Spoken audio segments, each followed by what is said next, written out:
میرے ایک دوست ہیں، ان کے ماں اور باپ کے مزاج میں بہت فرق تھا۔ باپ دھیمی طبیعت اور سو مواصلات کے پابند تھے، جبکہ والدہ بے عمل تھیں اور توہم پرستی و ورشگونی پر اس کا بہت ایمان تھا۔ مزاج میں غصہ اور تیزی غیر معمولی تھی، اور چونکہ دیہات کی روایات کے مطابق والدہ کو گھر کے جملہ فرائض انجام دینے کے ساتھ باہر کھیتوں میں بھی کام کرنا پڑتا تھا، بلکہ مویشیوں کا گوبر وغیرہ ٹھکانے لگانے کا فریضہ بھی اسے ہی سر انجام دینا پڑتا تھا۔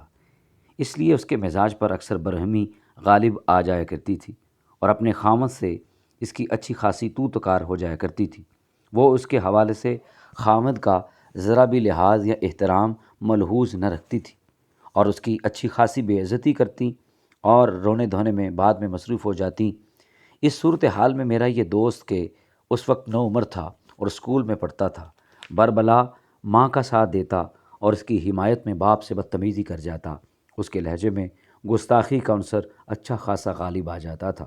مکافات عمل کا کھیل دیکھیے کہ میرے اس دوست کو جو بیوی ملی وہ بہت خشک مزاج اور غصہ ور تھی، جس کی وجہ سے اسے عمر بھر تلخیوں کا سامنا کرنا پڑا۔